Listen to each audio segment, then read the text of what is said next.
தேன் தெளிக்கும் தென்றலாய் நின்னருகில் வந்து நான்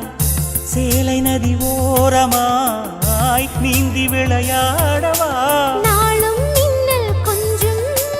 தாழம் பூவை சொல்லி ஆசை கேணிக்குள்ளே ஆடும் மீன்கள் துள்ளி கட்டிலும் கால்வலி கொள்ளாதோ கைகளை கீறியதோ செம்பூவே பூவே